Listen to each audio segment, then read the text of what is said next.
दोस्तों, मैं Rajendra Kumar JN news channel से। जैसा कि आप सामने हमारे बैठे हुए एक प्रतिभाशाली व्यक्ति देख रहे हैं, जोगिंदर चौहान जी है, जो कि कांग्रेस के बड़े लीडरों में पहचान है। आज हम उन्हीं से बातचीत करेंगे किस तरीके से लोकसभा चुनाव बिल्कुल नजदीक है और लोकसभा चुनाव के अंदर जिस तरीके का माहौल बन रहा है। आज हम उन्हीं से जानना चाहेंगे कि आने वाली लोकसभा सीट हरियाणा की जो है उनका किस पार्टी जो है चुनाव लड़ेगी। नमस्कार जी। सबसे पहले जानना चाहूंगा, सब नजदीक हैं, 24 मई को चुनाव होने वाले, तो जिस तरीके से भाजपा पार्टी ने जो है अपने प्रत्याशी मैदान में उतार दिए हैं, लेकिन अभी तक कांग्रेस पार्टी ने अभी चुनाव नहीं उतारा, समय है, तो कैसे ये कैसे जाएगा? इसके कार्य अपने अपने काम पर लगे हुए हैं और कांग्रेस पार्टी 10 तारीख से कैंडिडेट और कांग्रेस के अंदर कार्य करता रहे हैं और वास्तव में की रीढ़ की हड्डी हैं, वे प्रत्याशी चुने जाएंगे। उनको चुनने में इसलिए क्योंकि देखो, यहाँ करनाल की यदि हम बात लें तो 44 आदमियों ने अप्लाई किया था।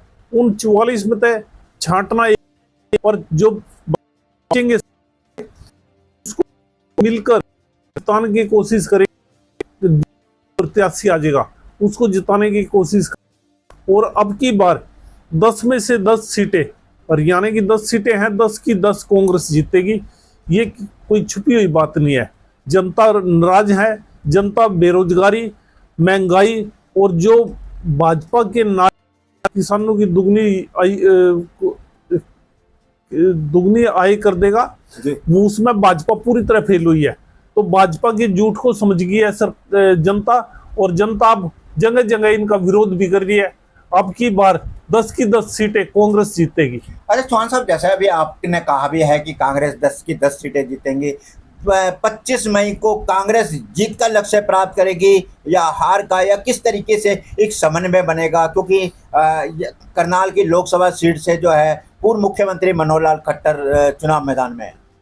अब की बार 10 की 10 सीटें जब जीतेंगे तो मनोहर लाल जी भी यहाँ से हार कर जाएंगे। ये कोई छुपी हुई बात नहीं है। वास्तव में सच्चाई ये है कि जनता तरस बैठी है, बेरोजगारी से तरस बैठी है, झूठ को समझ गई अब, और जनता अब इनसे वो बदले लेना चाह रही है जो इन्होंने झूठ बोल बोल कर जनता को गुमराह कराया है।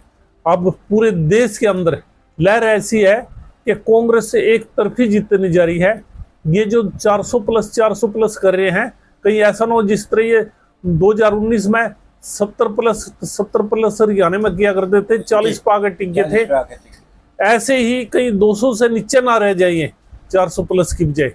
हम ये कहते हैं कि इन्होंने 200 का आंकड़ा पकड़ना भारी होगा इनका। तो देश में आजकल जो एक हाहाकार मच रहा है, लोग बड़ी महंगाई से परेशान हैं, लोगों को जो एक सामान जिस तरीके से मिलना चाहिए था वो नहीं मिल रहा है, गैस सिलेंडर भी महंगे हो गए हैं, तो क्या जनता उसका जवाब देगी? जब 400 रुपये सिलेंडर था, ये सिर पे दर नाचा करते थे, तो महंगाई क्या करते थे।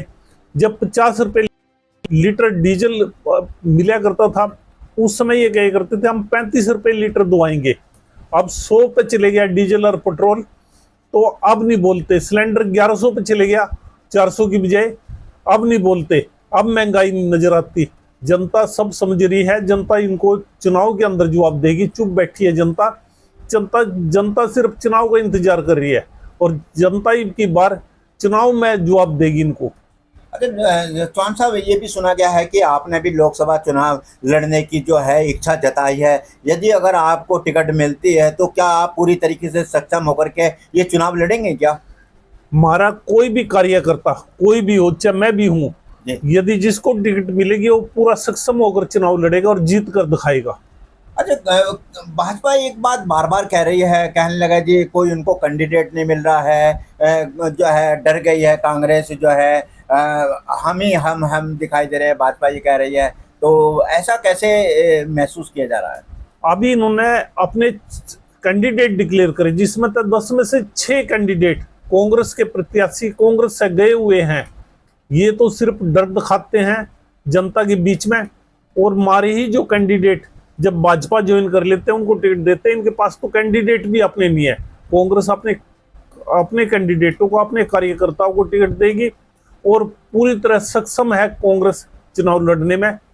कैंडिडेट तो तैयार बैठे हैं, एक सीट पे इतने इतने कैंडिडेट हैं और सारे सक्षम हैं। उनमें तो छांटने के लिए एक्सरसाइज चल रही है कि कौन से को टिकट दी जाए, और जिसको भी देगी कांग्रेस के अंदर ये है कि चुनाव तक टिकट मांगी जाती है। चुनाव जैसे ही टिकट डिक्लेयर हो जाती है तो सब उसको जिताने के लिए लग जाते हैं।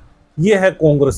सोहन साहब, एक चीज और भी आ रही है कि अभी राहुल गांधी जी ने भी जो है ईवीएम को हटा करके जो है पंपलेट से चुनाव कराने की मांग की है, और उन्होंने कहा है कि यदि अगर भाजपा सरकार जो है ईवीएम से अगर चुनाव करा ले तो उनकी 200 से भी कम सीटें आएंगी। तो आपको लगता है कि ईवीएम बिल्कुल तरीके से लोगों का विश्वास नहीं रहा है, सुप्रीम कोर्ट के में भी ये दरवाजा खटखटाया गया है, कैसा लग रहा है? जब भी इन्होंने जितनी सीटें किया उतनी सीटें ये ले गए हैं। अब ये 400 प्लस कर रहे हैं। यदि ईवीएम से चुनाव होता तो ये 400 प्लस ले जाएंगे। कारण क्या है कि ईवीएम में गड़बड़ है। ईवीएम के अंदर यदि भाजपा की ईवीएम में विश्वास, ये कहते हैं अभी हम ईमानदारी से करते हैं, तो ईवीएम हटाकर बैलेट पेपर से चुनाव करवा ले, पता चल जाएगा। ये 100 का आंकड़ा पकड़ कर दिखा दिया, हम मान जाएंगे। हरियाणा की राजनीति को आप किस तरीके से देखना चाह रहे हैं? हरियाणा की राजनीति को हम गरीब का मसीहा बनकर और किसान के चेहरे पर खुशहाली ले आकर और बेरोजगारी पर लगाम लगाकर जो कांग्रेस का सपना है उसके हिसाब से, कांग्रेस की पॉलिसियों के हिसाब से देखना चाह रहे हैं हरियाणा की राजनीति को। जब 2005 से लेकर 2014 के बीच में चौधरी भूपेंद्र सिंह हुड्डा जी मुख्यमंत्री थे तो हरियाणा की जनता हर तरह से खुश थी। किसान भी खुश थे, व्यापारी भी खुश थे, नौजवान भी खुश थे। वही चेहरे, वही खुशी हम हरियाणा की जनता के चेहरे पर देखना चाहते हैं। और जनता खुद कहती है, जब हम गांव-गांव जाते हैं तो जनता कहती है कि सरकार थी तो चौधरी भूपेंद्र सिंह हुड्डा जी की, और हमें वही सरकार चाहिए। तो उसके ऊपर ही ये लड़ाई चल रही है और जनता खुद लड़ाई लड़ रही है। अब कांग्रेस नहीं लड़ाई लड़ रही, लड़ाई जनता लड़ रही है। और इस भाजपा के खिलाफ अब की बार वोट गिर कर कांग्रेस को जिताएगी। सोहन साहब, एक जो घर घर जाकर के लोगों के पास में कांग्रेस का कार्यकर्ता जा रहा है, उनको अपनी बात बता रहा है, अपनी आवाज़ को बुलंद कर रहा है, बढ़ती महंगाई पर अंकुश लगाने की कहा जा रहा है कि जो है, तो उससे लगता है कि कांग्रेस कार्यकर्ता जो है अब पूरी तरीके से जाग चुकी है और कांग्रेस एक ऐतिहासिक रचना जो है वो आने वाले 2024 में अपना परचम लहराएगी। कांग्रेस एक सिद्धांतों की पार्टी है। कांग्रेस की अपनी एक पॉलिसी है, अपनी एक विचारधारा है। उस विचारधारा के हिसाब से कांग्रेस हर घर घर कांग्रेस जाती है, अपने विचारों को बताती है, कांग्रेस की विचारधारा को बताती है। और ये देश के अंदर जो नफरत के प्रभाव पड़ रहा है उसके खिलाफ एक सामूहिक भाईचारा और मोल बनाने की जो कांग्रेस की कोशिश है वो करती है। कांग्रेस घर घर कांग्रेस, हर घर कांग्रेस। ये राहुल गांधी जी ने जब यात्रा की थी, भारत जोड़ो यात्रा, तो उसके अंदर भी यही संदेश था। भारत न्याय यात्रा करी है, उसके अंदर भी यही संदेश है कि हर घर में जाइए और कांग्रेस की पॉलिसी को जनता को बताइए। और इनके जो कार्यक्रम हैं, झूठ के ऊपर झूठ की इनकी पोल खोलिए, वही हमारे कार्यकर्ता कर रहे हैं। कांग्रेस के कार्यकर्ता घर घर जा रहे हैं, जबकि चुनाव में काफी टाइम पड़ा है, पूरे 1.5 महीने से ऊपर पड़ा है कांग्रेस के चुनाव में जी। उसके बाद भी कांग्रेस घर घर जा रही है, कार्यकर्ता चुनाव लड़ रहे हैं। एक सामाजिक परिवर्तन लाने के लिए आप क्या अथक प्रयास करेंगे? कांग्रेस पार्टी किस तरीके का अथक प्रयास कर सकती है?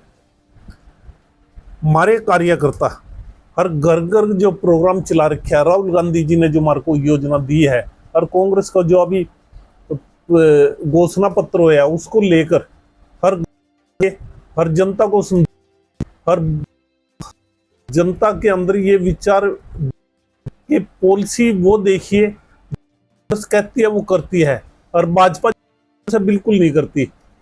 ये आपने पहले भी देखा है, 15 लाख का वो नारा दे दिया, 2-2 करोड़ नौकरियां देने का वादा कर दिया, 2 लाख नौकरियां भी नहीं।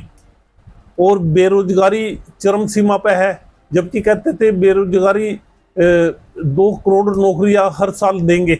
आज हालात ये हैं कि हर घर का बच्चा विदेश की तरफ भाग रहा है क्योंकि यहाँ रोजगार नहीं है। तो हम उसी चीज को रोकने के लिए, इस देश के अंदर खुशहाली लाने के लिए घर घर जाकर कांग्रेस की पॉलिसियां बता रहे हैं और कांग्रेस की विचारधारा को लेकर ये हम कांग्रेस के प्रोग्राम को लेकर घर घर जा रहे हैं।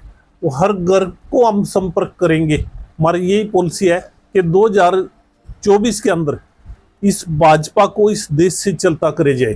कौन सा मेरा आखिरी सवाल, एक चीज और भी है कि मोदी जी का अभी सहारनपुर मेरठ में भी अभी रैली हुई है, उनका ये कहना है कि मोदी की गारंटी, जबकि राहुल गांधी जी एक बात को कह रहे हैं, सामाजिक न्याय, समानता, सबको अधिकार, किसानों को अधिकार, सबको न्याय मिले, रोजी और रोजगार मिले। तो ये दो तरीके की लड़ाई लड़ी जा रही है। इस लड़ाई को आप किस तरीके से जीत सकते हैं? राहुल गांधी जी न्याय यात्रा करी थी राहुल गांधी जी ने, और उसके अंदर एक ही विचार था कि सद्भावना और सद्भाव, यानी कि सब में भाईचारा हो, हिंदू मुस्लिम सिख ईसाई सब भाई भाई, और देश के अंदर भाईचारा हो, और देश के अंदर बेरोजगारी जो चरम सीमा पे है उस पर लगाम लगाई जाए, रोजगार यहाँ पर पैदा करे जाए, और पॉलिसियाँ ऐसी बनाई जाए जिससे कि हमारे यहाँ के हर वर्ग खुश हो, किसान की आय भी दुगनी हो जाए और हमारे व्यापारियों के भी व्यापार पनपे।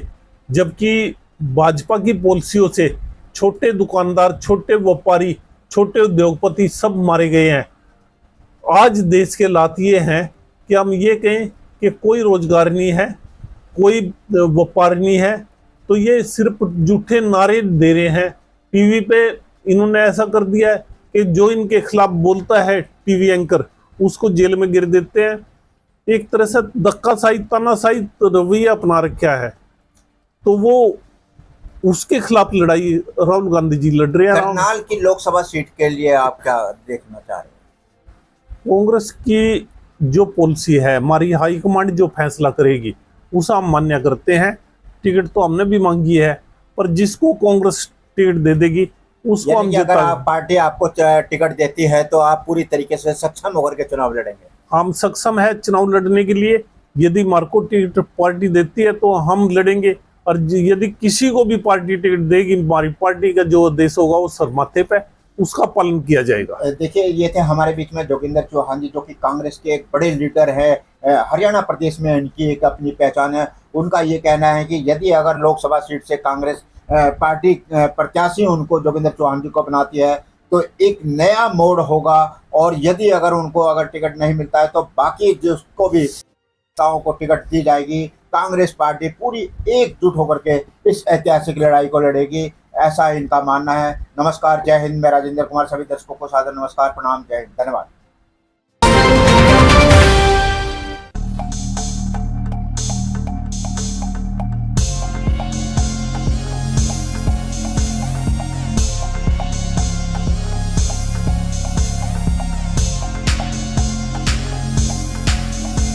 JL न्यूज़, नया जमाना, नई सोच।